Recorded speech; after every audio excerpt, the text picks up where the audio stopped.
this to yourself.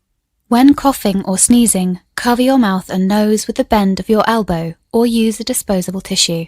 If a tissue is used, discard it immediately into a closed bin. The most effective way to prevent the spread of the new coronavirus is to clean your hands frequently with an alcohol-based hand rub or soap and water. This will eliminate the virus if it is on your hands. Stay healthy and prevent the spread of COVID-19.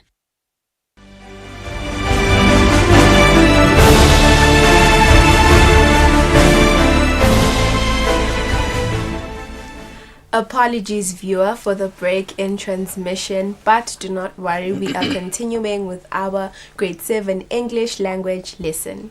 So you may continue with the lesson. Okay, thank you very much, Lerato. Can we continue, good people? We were talking about how can we tell if words are direct speech, and we said you are going to see them by the quotation marks. That is, they are enclosed by the opening and the closing quotation marks. They are in them. And then we said you use a comma to set off the reporting verb with the exact words of the speaker. Hence, we are seeing in the sentence that we did before the break that all passengers assemble on deck. Those are the exact words of the speaker. How do we know them? It is through the opening inverted comma and the closing inverted comma. And also, there is this comma here, which is also separating the exact words of the speaker and the reporting verb. In example number 2, you can see also that the comma, look at the comma here, still it works to separate the exact words of the speaker and the reporting verb. In this case, the reporting verb has started in the sentence. Hence, after said, you are going to put a comma, and then after the comma, it begins the exact words of the speaker, and then you open the inverted comma, and then you put a full stop at the end, and then you close with the closing inverted comma. Now, if the direct speech is a question or an exclamation, place the question mark or exclamation mark inside the quotation marks. That is very important. Let us look at this sentence. Have we hit an iceberg? A crewman asked. Remember, we are saying the question mark should be inside the closing inverted comma. This is to say, if you were writing and then you are putting a question mark here, if that was a question, you have to close behind the question mark. Don't put the question mark in line with the closing inverted comma. This becomes wrong, and this one is correct. On the second example here, you can also see that in the exact words of the speaker, the comma here is inside. This is the comma, is inside the closing inverted comma. So this is to say, good people, all the time, the other punctuation marks you are using, such as the full stop in the last sentence, should be inside the closing inverted comma. Some people they write the closing inverted comma and then put the full stop at the end. That is wrong. Some they close and then they put the comma behind. That is close. All the other forms of punctuation should come inside the closing quotation marks. Now, how do we change direct speech to indirect speech?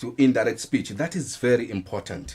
Can we read now the following sentence? The first one is saying, I am hungry, he said. This is a direct speech, as we have seen before, that you are going to see by the quotation marks to say this is a direct speech.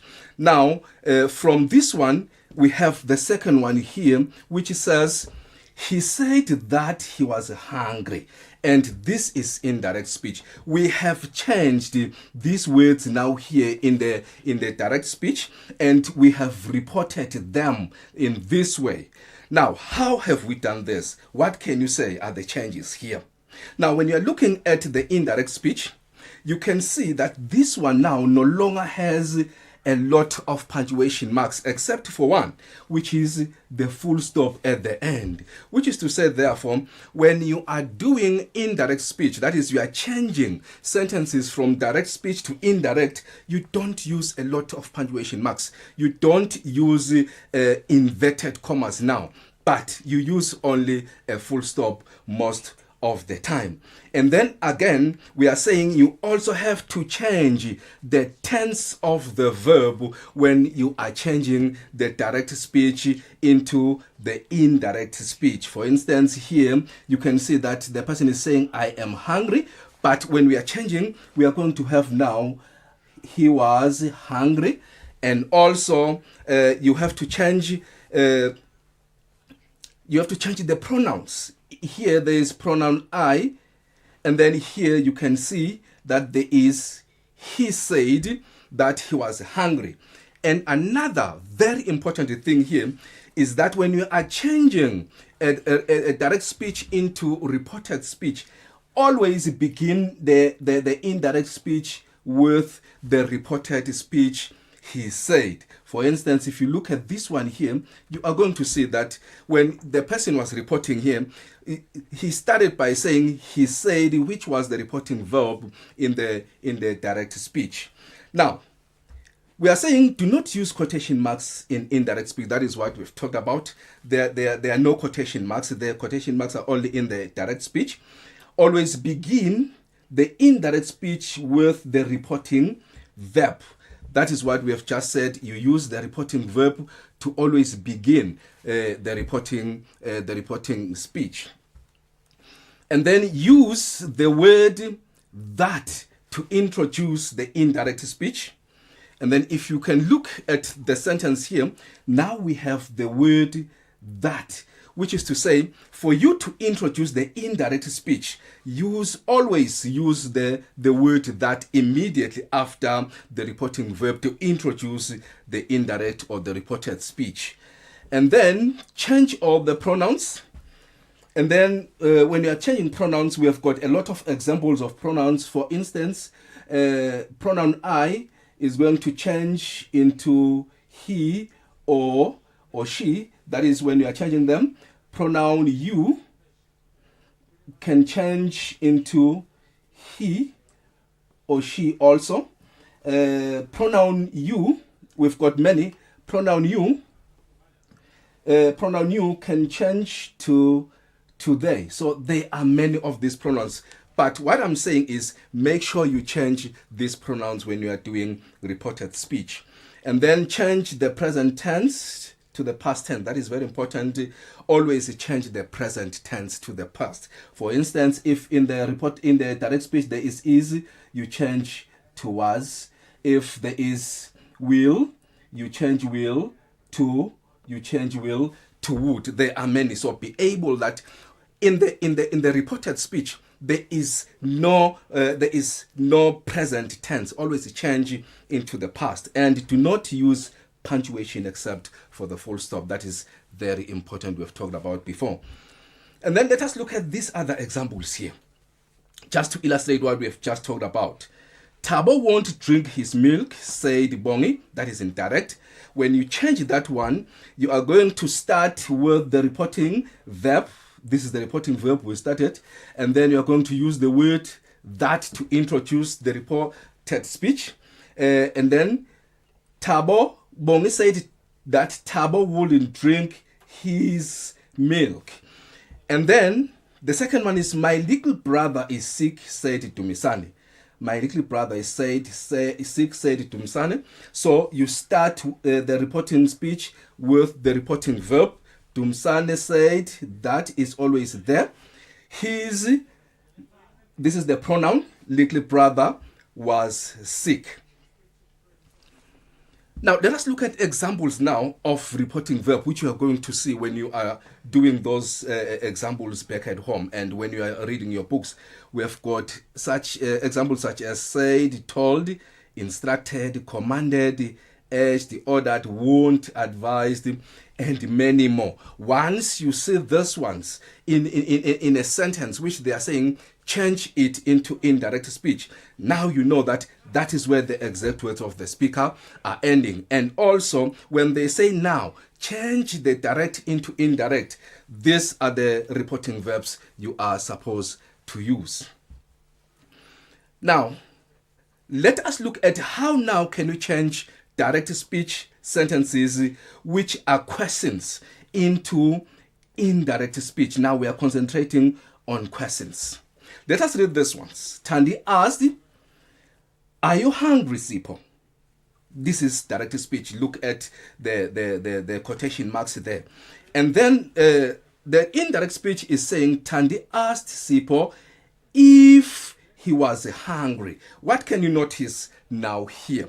Now you can see that here there are no inverted commas used. There is only the full stop which is used here. And as we said before, you always start the sentence with the reporting verb. And the difference now here is that we are no longer using that, but we are using if to introduce the indirect sentence. And then example number 2 is saying, "Is it still raining?" asked Themba. Now, the indirect is saying, Themba asked whether it was still raining. So it means, therefore, if you can look at these two sentences that I've just given you, you can see that in an indirect speech whereby you are changing a question into an indirect speech, you are supposed to use if or whether. You choose one between the two. You don't use both in the same sentence. You can't use if or whether in the same sentence, but you have to choose if or you choose whether. You can't use them. They can work interchangeably. So it means, therefore, where you are supposed to use if, you can use whether if you want. Still, the meaning is going to be maintained. And then the rules for changing question sentences into reported speech, the most important one is that you use if or whether. Here, it is just the same. You use the reporting verb asked or inquired, but the most important one is this one. You use if or whether. You choose one between the two. And then here, you change the pronouns. You also do not use punctuation, as we have talked about. And then you change the present simple tense. This is the tense of the verb, to the past simple tense. So when you are reporting, make sure all the tenses you are using there, they are in the past tense to show that you are making a report. And then there is also another type of questions which you have to report.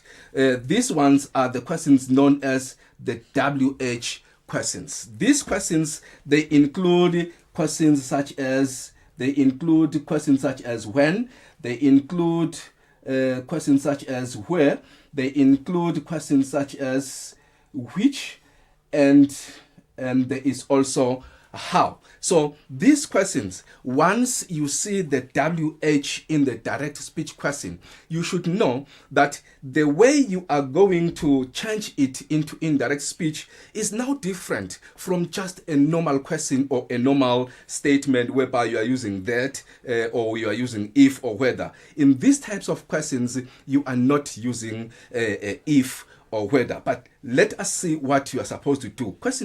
Sentence number 1 is saying, Thandi asked the woman, that is the reporting verb, "What is your village called?" And then the indirect speech of that sentence is, Thandi asked the woman what her village was called. What can we notice here? We can notice that immediately after the reporting verb, which you should always begin your reporting sentence with, the next word that comes there is the WH word, which we say is a WH question. So always make sure this one follows there. And then we say you can now be able to change the word order after you have used the WH word here. The second one is, what is wrong with the baby? Asked the mother. And then this is the reporting verb. it starts in the sentence. Mother asked what was wrong with the baby. I want you to take notice of the WH word here. It follows immediately after the reporting verb. Now we are saying the rules for doing these questions is you change the word order of the verb. That is very important. It is what we have just done. After the reporting verb, you have seen that we are saying once you see this WH word, it comes immediately after the reporting verb. And then also be able to change the pronouns. That is very important. You cannot talk about what the direct speech was saying here, but you need to change the pronouns so that you are in line with the rules for indirect speech. No punctuation, that is very important. When they're saying no punctuation, they do not necessarily mean that there is zero punctuation. You have to use the full stop. That is very important. And then you also have to change the tense of the verb. We've talked about that. Always the verb should be in the past tense. Always should be in the past tense. Now let us look at this exercise here. I've prepared a short exercise for us to see if we are able to see what we have been doing now. It says punctuate the following sentences to make them direct speech. So now let us do number one together. Remember all the rules we've talked about here. Number one is saying you can always ask your parents to buy you one. Mandla pointed out. How do we punctuate this one? So let us read the sentence again. You can always ask your parents to buy you one. Mandla pointed out. The minute we see Mandla pointed out, it says this is the reporting verb. So we said you use a comma between the reporting verb and the exact words of the speaker, and then you open here and then you close here. Remember, the closing inverted comma we said it should be behind the comma. And then at the end, always remember to put that full stop. It completes your punctuation for those sentences. And then there is the second one. Can you help me, Temba? Can you help me? Temba asked. How do we punctuate this one? The minute we see Temba asked, it tells us to say that is the reporting verb. So here we said where you see the reporting verb, you put a comma. But unlike in this one, because it is a question, we do not put a comma, but we put a question mark. And then behind the question mark, we close. And at the beginning, we open. And at the end, we put a full stop. Now, do not make the mistake, because people make the mistake that they want to put the question mark at the end of the sentence. Once you do that, it becomes wrong. So at the end, make sure you put that full stop. And then now, I will leave question number 3 and 4 to you so that you can be able to do this work on your own to see if you can be able to punctuate these sentences. And then lastly, before I go, I want to give you some homework in your books. You open page 57 through 58 and you do the work on direct and indirect speech. That is your work for today. And then make sure that once you have done the work, make sure you show your work to your parents, you show your work to your siblings or to your guardians so that they can be able to help you, so that you can be able also to master direct speech and indirect speech. Lerato, can I come back to you? Yes, you may. I also have a question from the viewer at home. And the question is, what is the word used to introduce indirect speech and direct speech? The word used to introduce indirect speech and direct speech. Yes. All right. So we are saying, if you can go back a little bit, if you are introducing indirect speech, that is reported speech, you are going to use the reporting verb. Okay. I think I get the question right. You are going to use the reporting verb there. So it is important that, as I've said, even if you can look at this one here, you can see that the proper way to introduce the indirect speech is to use the reporting verb at the beginning. So that is very important. Okay. Yes. So in the direct speech, what is important there? It is the quotation marks that set apart the exact words of the speaker from the reporting verb. That is very important. Thank you very much, sir. I hope that the viewer at home was answered. Up next is me again for the next 2 Form 3 subjects. I'll be back after this.